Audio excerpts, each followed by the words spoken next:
મહેસાણા ખાતે મોઢેરા સર્કલ ઉપર વિશ્વ હિન્દુ પરિષદ બજરંગ દળ દ્વારા જે બાંગ્લાદેશમાં હિન્દુ ભાઈને મારી નાખવામાં આવ્યા છે એના સંદર્ભમાં વિશ્વ હિન્દુ પરિષદ બજરંગ દળે મોઢેરા ચોકડી પર વિરોધ પ્રદર્શન અને વિધર્મી બાંગ્લાદેશીઓનું પુતળા દહન કર્યું હતું. સાથે સાથે રોડ ચક્કાજામ પણ કરવામાં આવ્યો હતો. વિશ્વ હિન્દુ પરિષદ બજરંગ દળ એવી સૂચના પણ આપી કે જો પ્રશાસન અમારી વાત નહીં સાંભળે અને ગંભીરતાથી નહીં લે તો આના કરતાં પણ વધારે ઉગ્ર વિરોધ પ્રદર્શન મહેસાણા ખાતે કરવામાં આવશે. આ કાર્યક્રમમાં વિશ્વ હિન્દુ પરિષદ બજરંગ દળના મહેસાણા જિલ્લાના અધિકારી, પદાધિકારી, કાર્યકર્તા વગેરે ઉપસ્થિત રહ્યા હતા. સાથે સાથે આઝાદ મીડિયાના ઝોનલ હેડ રિપોર્ટર હિતેશભાઈ મોદી, કેમેરામેન તન્મયભાઈ ભટ્ટ પણ સાથે રહ્યા હતા. રિપોર્ટર હિતેશભાઈ મોદી, ઇન્કલાબ ન્યૂઝ, મહેસાણા.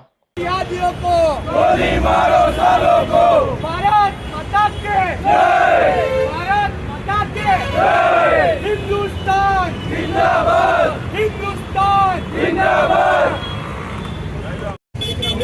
नमस्कार मित्रों, हितेश मोदी, आजाद मीडिया लाइव चैनल મહેસાણાથી આજે મહેસાણા વિશ્વ હિન્દુ પરિષદ બજરંગ દળ જે બાંગ્લાદેશમાં આપણા હિન્દુ ભાઈઓને મારવામાં આવે છે એના સંદર્ભમાં આજે વિરોધ પ્રદર્શન અને પુતળા દળનો કાર્યક્રમ કર્યો. તો આપણે જાણીએ આજે વિશ્વ હિન્દુ પરિષદના પહેલાં તમારું નામ અને તમારો પદ જણાવશો.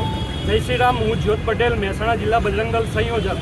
ઘણા સમયથી બાંગ્લાદેશ જેવા દેશોમાં કટ્ટરપંથી ઇસ્લામિક વિચારધારા ધરાવતા જિહાદીઓ દ્વારા સંપૂર્ણપણે હિન્દુઓની હત્યાઓ થઈ રહી છે, હિન્દુઓને હેરાન કરવામાં આવી રહ્યા છે. અને અત્યારે તાજેતરમાં પણ એક આપણા નિર્દોષ હિન્દુ યુવાનની હત્યા કરવામાં આવી છે.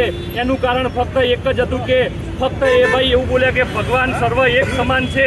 અને જો આવી નાની વાતે પણ હત્યા થતી હોય તો આપણે જાણી શકીએ છીએ કે હિન્દુઓ કેવી પરિસ્થિતિમાં ત્યાં હશે. અને આ જ કારણથી વિશ્વ હિન્દુ પરિષદ બજરંગ દળ મહેસાણા જિલ્લા દ્વારા આજે પુતળા દહનનો કાર્યક્રમ યોજવામાં આવ્યો અને વિરોધ કરવામાં આવ્યું. વિશ્વ હિન્દુ પરિષદ બજરંગ દળ ફક્ત મહેસાણા નહીં, ભારત દેશ નહીં, પરંતુ સમગ્ર વિશ્વના હિન્દુઓની ચિંતા કરનારું એકમાત્ર સંગઠન છે. અને હવે ઈંટનો જવાબ આપણે પથ્થરથી દેવાનો પણ સમય આવી ગયો છે. મારી સરકારશ્રીને, પ્રશાસનશ્રીને એક નમ્ર વિનંતી છે કે અત્યારે જેટલા પણ ભારત દેશમાં બાંગ્લાદેશીઓ વસી રહ્યા છે તેમને અત્યારે ને અત્યારે દેશની બહાર કાઢવામાં આવે. અને જો તમે પણ આ કાર્ય ન કરી શકતા હોય તો એ અમને બજરંગ દળને સોંપી દેવામાં આવે. અમે એક એકને ઘરની બહાર કાઢીને એક એકને દોડાવીને દેશની બહાર નીકાળીશું. સાથે સાથે અમે જણાવી દઈએ, હિન્દુઓને પણ એક સંદેશો આપવા માંગીએ છીએ કે અત્યારે ફક્ત ને ફક્ત રોટી, કપડાં, મકાન પાછળ ન દોડશો, પરંતુ ધર્મની પણ રક્ષા કરો, ધર્મની સેવા કરો. કેમ કે અત્યારે બાંગ્લાદેશમાં હિન્દુઓની રોટી છીનવાઈ રહી છે, બાંગ્લાદેશ જેવા દેશમાં હિન્દુઓના કપડાં ફાડવામાં આવી રહ્યા છે અને મકાનની બહાર નીકાળીને હિન્દુઓને જીવતા સળગાવવામાં આવી રહ્યા છે. એટલા માટે ધર્મો રક્ષાથી રક્ષિત. તમે ધર્મની રક્ષા કરશો તો ધર્મ અવશ્ય તમારી રક્ષા કરશે. જય શ્રી રામ.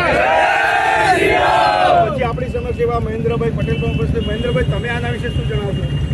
જો આજે વાત કરવા જઈએ તો બાંગ્લાદેશની અંદર જે યુનિટ સરકાર ચાલી રહી છે એ પોતાની મનમાની કરી રહી છે.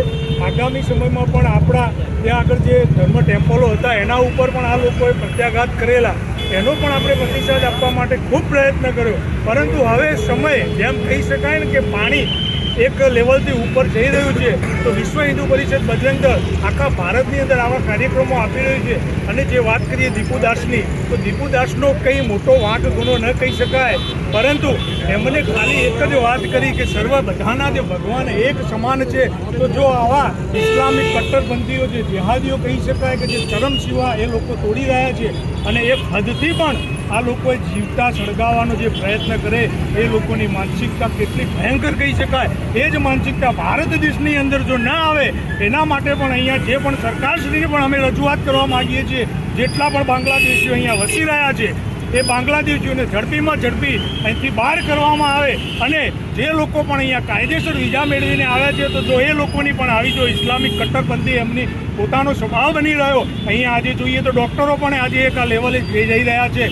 તો અમે વિશ્વ હિન્દુ પરિષદ જો સરકાર સંભાળી નહીં જાગે તો આજે પણ અમે ભયંકર કાર્યક્રમ આપવા જઈ રહ્યા છીએ, આના પછીનો બીજો પણ. અને જો સરકારને પણ અમે જગાડવાનું કામ કરશું. અને જો સરકાર આ જો કાર્ય નહીં કરે તો કદાચ અમે એવું માનીએ છીએ કે કાયદા કાનૂન અત્યાર સુધી અમે અમારા માથા ઉપર રાખીને ચાલ્યા છીએ, પરંતુ આ કાયદાને તોડી અને અમારે હાથ ઉપર ન લેવો પડે તો સરકાર સંભાળી જાગે એવી અમારી સરકારશ્રીને પણ પ્રાર્થના છે. જય શ્રી રામ. જય શ્રી રામ.